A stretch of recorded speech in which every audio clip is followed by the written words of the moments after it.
Assalamualaikum dan salam sejahtera. Apa khabar murid-murid? Cikgu harap murid-murid bersedia untuk masuk kepada bab baru hari ini, iaitu bab 2 bertajuk algoritma. Okey, sebenarnya algoritma ini kita telah jumpa semasa kita di tingkatan 1. Okey, kali ini kita akan lihat 2.1 iaitu pembangunan algoritma. Okey, untuk hari ini cikgu akan fokus kepada satu bahagian sahaja iaitu struktur kawalan pilihan bersarang. Cuba tengok betul-betul lah. Sebelum ni kita belajar struktur kawalan pilihan pelbagai pilihan. Okey, struktur kawalan pilihan dui pilihan ataupun struktur kawalan pilihan tunggal. Jadi 4 sudah ya struktur kawalan yang kita sudah pelajari. Baiklah murid-murid, sebelum kita mempelajari struktur kawalan pilihan bersarang, cikgu nak imbas kembali apa itu pembangunan algoritma. Okey, kita memang sudah jumpa ni tahun lepas. Okey, tahun ni pembangunan algoritma ialah satu siri langkah. Mesti kena ingat algoritma satu siri langkah untuk menyelesaikan sesuatu masalah atau melengkapkan sesuatu tugas. Okey, jadi ialah satu prosedur langkah demi langkah yang tersusun dan akhirnya kita akan dapat sesuatu output yang diperlukan. Okey.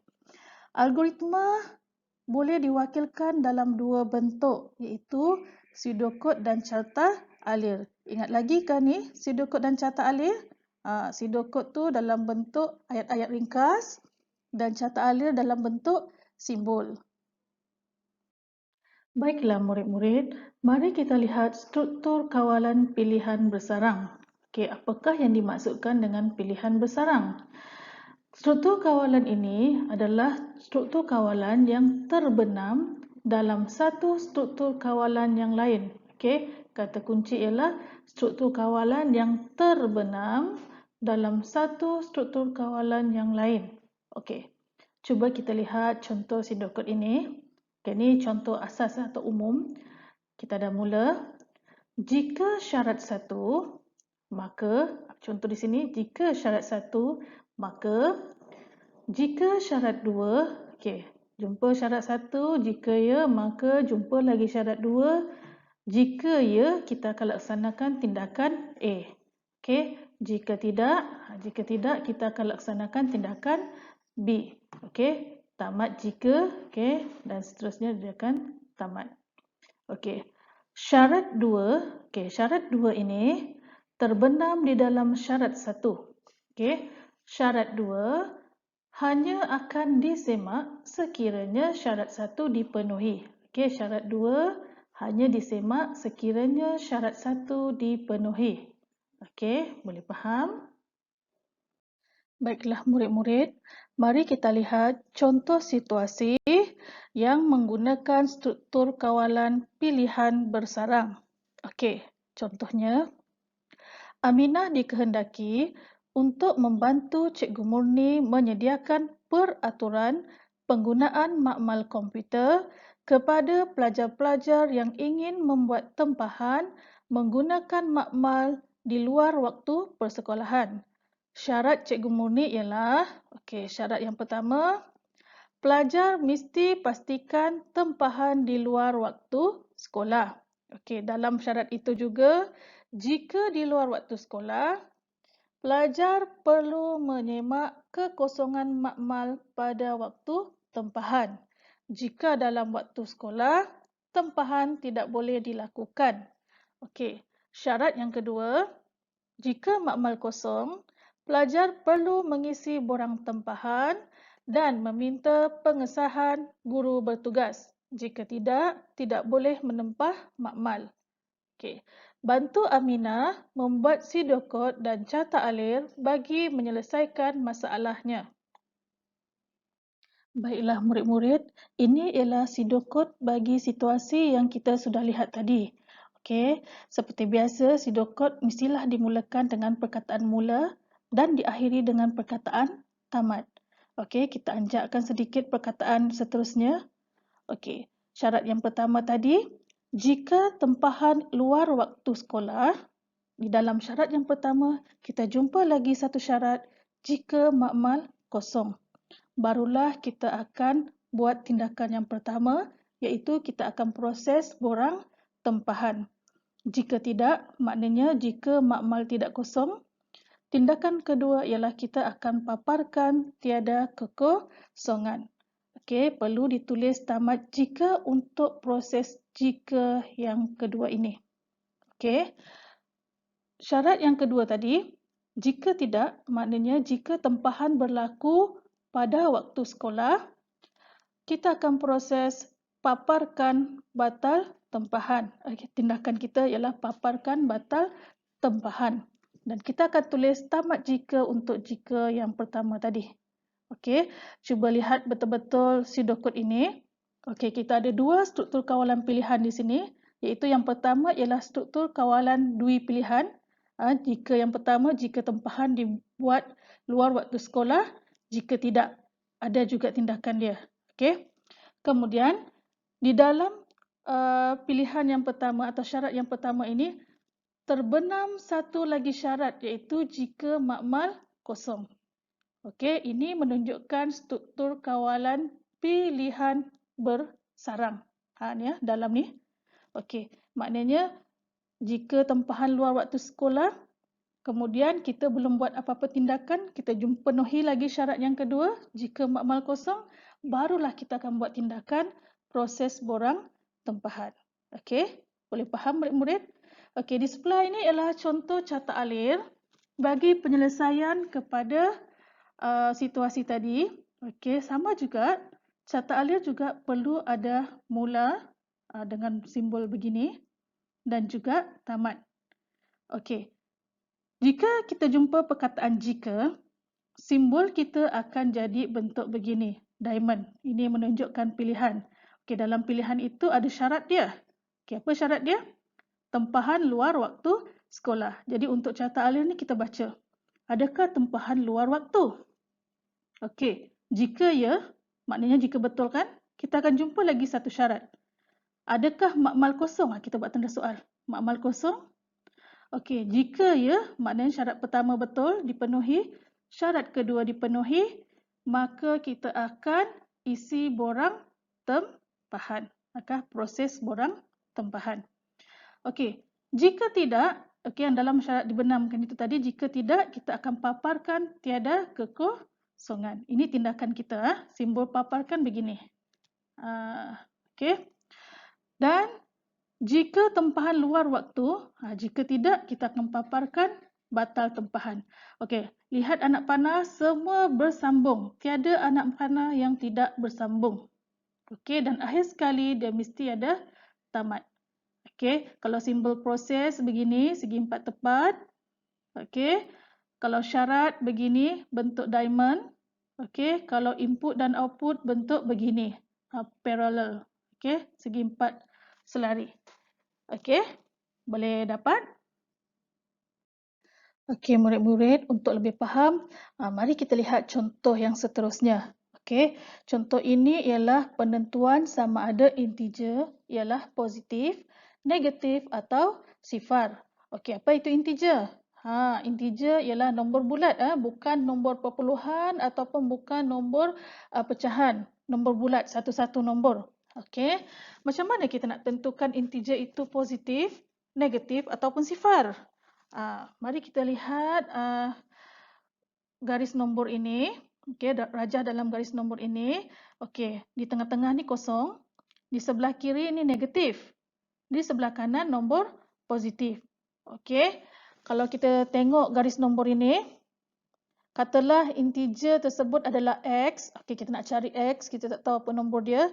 Jika X lebih kecil daripada kosong, maknanya kalau X lebih kecil daripada kosong di sebelah kiri kan, maka integer mempunyai tanda tolak ni. Ini adalah tanda negatif. Jika X, okey, nombor yang kita nak cari itu lebih besar daripada kosong, maknanya dia berada di sebelah kanan. Okey, maka integer mempunyai tanda positif. Jika yang kita nak cari itu X sama dengan kosong, maka integer itu adalah sifar. Boleh faham ya murid-murid? Ini syarat kita yang kena fikirkan sendiri berdasarkan situasi. Berdasarkan situasi tadi, maka kita akan dapat pseudocode seperti ini. Okey, pseudocode boleh juga kita tulis nombor di tepi ni ya. Okey, tidak ada nombor pun tidak apa, ada nombor pun okey. Okey, tiada masalah. Okey, seperti biasa kita akan mula dengan perkataan mula. Kita anjakkan sedikit ke depan. Kita akan isytiharkan pemboleh ubah X dan tanda. Maknanya kita ada dua pemboleh ubah, satu X, satu lagi tanda. Okey, kita akan baca X. Baca ni maksudnya input lah. Okey. Bila kita baca X, jika X lebih kecil daripada kosong, kita tak tahu nilai X kan? Kita masukkan nilai X tadi. Tanda akan jadi ambil nilai negatif. Tanda akan jadi nilai negatif, sama dengan negatif. Jika tidak, maknanya kalau X tadi syarat dia X lebih kecil daripada kosong. Jika tidak, maksud dia X lebih besar daripada kosong. Okey. Jika tidak, okey, dalam jika tidak itu, jika lagi. Maknanya di sini kita jumpa struktur kawalan pilihan bersarang. Jika tidak, dia belum lagi buat apa-apa tindakan, dia jumpa lagi jika. Jika X sama dengan kosong, maknanya dia buat perbandingan nilai X yang di bawah itu sama dengan kosong. Ini sama dengan ni bukan kita masukkan nilai ya. Kita buat perbandingan kiri dan kanan. Jika betul perbandingan kiri dan kanan itu kosong, kita akan tetapkan tanda sama dengan kosong. Jika tidak, maknanya tadi kita punya syarat yang pertama tadi X lebih kecil daripada kosong kan? Sudahlah X lebih kecil daripada kosong. Jika syarat kedua X lebih besar, jika tidak tu X lebih besar daripada kosong. Jika dia bukan kosong, maka jika tidak yang lebih besar daripada kosong, kita akan letak tanda positif. Maksud tanda sama dengan kita akan masukkan nilai tambah. Okay, jika tamat jika untuk syarat yang kedua ni, kemudian tamat jika untuk syarat yang pertama. Kemudian tamat. Okey, perlu diingat ya murid-murid, apabila menggunakan struktur kawalan pilihan bersarang, kenyataan jika mesti diakhiri dengan tamat jika di tempat yang betul. Okey, kalau tidak akan timbul ralat dalam skrip nanti. Okey. Okey, ini contoh catat alih dia. Mula kita isytiharkan X dan tanda, dua pemboleh ubah, satu X, satu lagi tanda. Kita baca X. Okey. Jika X lebih kecil daripada kosong, jika ya, adakah soalan kita, syarat kita, adakah X lebih kecil daripada kosong? Jika ya, tanda sama dengan negatif. Okey. Jika tidak, ditanya lagi syarat, adakah X bersamaan dengan kosong? Bersamaan ini ialah perbandingan ya. Okey. Jika ya, tanda sama dengan kosong. Jika tidak, tanda sama dengan positif. Kemudian anak panah akan pergi di sini dan kita akan jumpa tamat. Kita mungkin boleh juga ubah soal iaitu cara ini bila kita letak X pula lebih besar daripada kosong. Jadi macam mana kalau X di sini lebih besar daripada kosong? Jika ya, tanda di sini akan berubah menjadi tambah. Okey, X di sini masih sama. Kita buat perbandingan. Okey, dan di sini tanda akan jadi tolak. Okey, boleh murid-murid? Baiklah murid-murid, sila buat latihan aktiviti 2.1 buku teks muka surat 44. Okey, anda ialah ketua kepada sekumpulan jurujual sebuah syarikat pemasaran. Pada setiap akhir bulan, anda dikehendaki mengira komisen bagi setiap jurujual berdasarkan jumlah jualan bulanan mereka dengan merujuk jadual di bawah. Okey, kita diberi jadual. Okey, yang pertama, jumlah jualan kurang daripada 400, komisen dia ialah 7%. 400 dan ke atas tetapi kurang daripada 750, komisen dia ialah 10%. 750 dan ke atas tetapi kurang daripada 1,000, 12.5%. 1,000 dan ke atas, 16%. Algoritma bagi masalah di atas adalah seperti berikut. Ini algoritma seperti dalam buku teks.